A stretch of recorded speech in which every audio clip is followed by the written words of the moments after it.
Now, look, Tom. Prince Harry made his first public appearance since that disastrous High Court showdown over his phone hacking trial.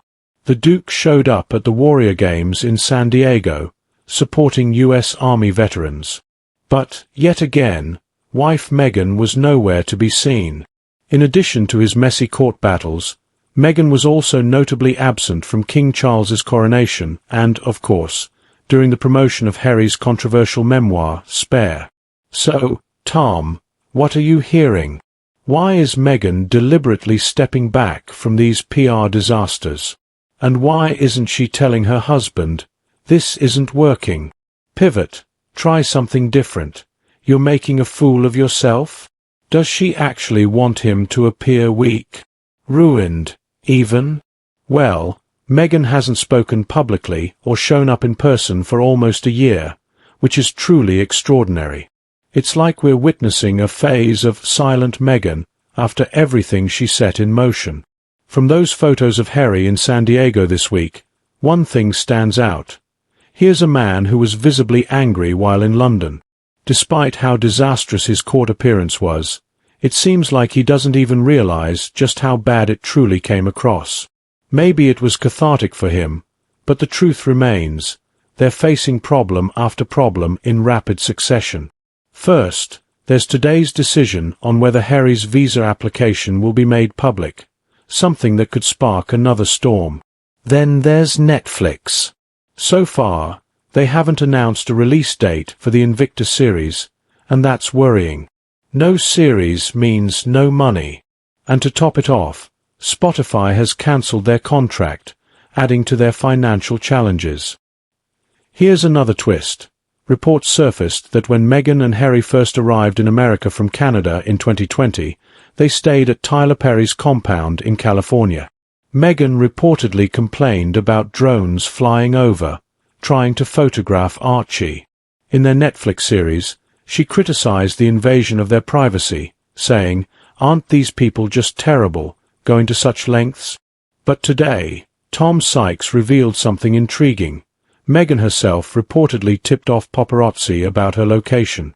Let's dive into Meghan's absence, Tom. Tom Bauer highlights that Meghan has been missing from key moments: Harry's High Court phone hacking trial, the promotion of Spare, and even King Charles III's coronation. From a Republican standpoint, this raises serious questions. Isn't a partnership supposed to mean standing by your spouse through thick and thin? Meghan's absence seems to send the opposite message. Instead of standing by Harry during these critical moments, she appears to be distancing herself, almost as if to protect her own image. Strong partnerships are built on unity, not convenience. Meghan's actions suggest a calculated effort to avoid the fallout while leaving Harry to handle the mess alone. Tom Bauer doesn't hold back, describing Harry's High Court appearance as a disaster. His visible anger and lack of awareness about how the public perceives him only make things worse. The truth is, when you're in the public eye, perception is everything. Harry's emotional outbursts and seemingly unprepared approach to high-stakes situations aren't just bad PR, they hint at something deeper. From a conservative lens, this underscores the value of composure and accountability. Leadership, whether in politics, business, or personal life, demands the ability to face challenges with grace. Right now, Harry seems to be struggling, and Meghan's absence is only amplifying that struggle. Now, here's where things get really fascinating. Tom Bauer uncovers that Meghan reportedly tipped off paparazzi about her location shortly after their arrival in America. This, despite their constant complaints about media intrusion. Isn't that outright hypocrisy? Meghan and Harry's brand has thrived on portraying themselves as victims of media overreach. But as Bauer points out, they've often invited that attention when it served their narrative. Now, Tom, about that drone incident. Information obtained through the Los Angeles Police Department under a FOIA request revealed something shocking. Meghan reportedly tipped off the police and paparazzi about her own location. She wanted her privacy invaded? At this point, it doesn't seem as surprising, given how they've handled their privacy over the years. But within days of arriving in America, supposedly for privacy, she was already letting the paparazzi know where to find her. It's like she's operating on a completely different wavelength from the rest of us. Her agenda has become so unclear that we can't even decipher it anymore, except for one thing: she's controlling Harry like a puppet. And Harry? He seems entirely out of his depth, unaware of the bigger game he's caught in. He doesn't realize the full extent of what's happening, and tragically, this could only end badly. That's a startling revelation, don't you think? But what would really help, and this is where suspicion arises, is if Meghan had an honest conversation with Harry. She could tell him, "Harry, your mother, Diana, worked with the media frequently. She tipped off photographers and had her favorite journalists she trusted. Remember Richard Kay from the Daily Mail? He was one of the last people she called before her death in 1997. And let's be honest, I've done the same. When I was chasing fame, I tipped off paparazzi and leaked stories about myself to make headlines. That's the reality of being in the spotlight." But Tom, the issue here is Harry's deeply warped perception of the relationship between celebrities, royals, and the media, even his own mother's role in it. It's driving him on this campaign that, frankly, seems unhinged. Tom Bower also highlights the financial troubles looming over Harry and Meghan. Their Spotify deal has been cancelled, and there's uncertainty surrounding their Netflix series.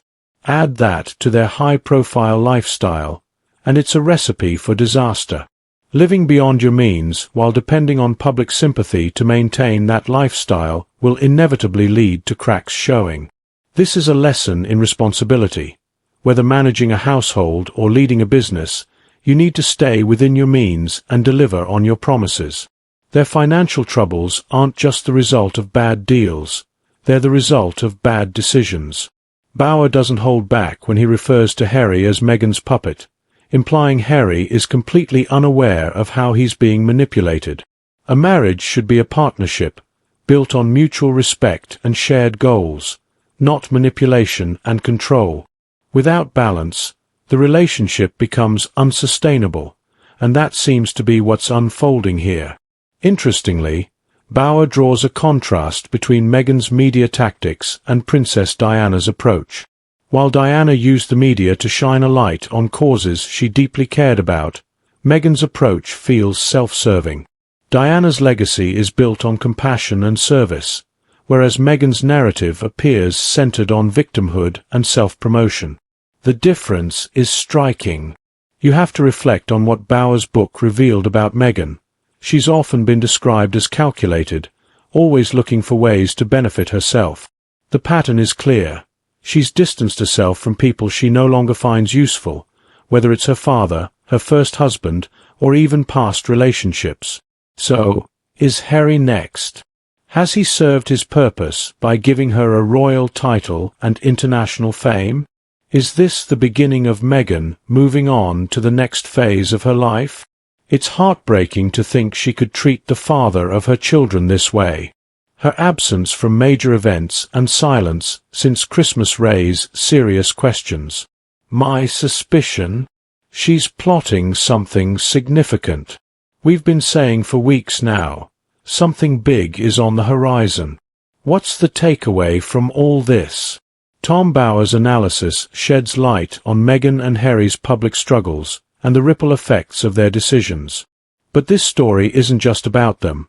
It reflects larger societal trends, from exploiting victimhood to shirking personal accountability.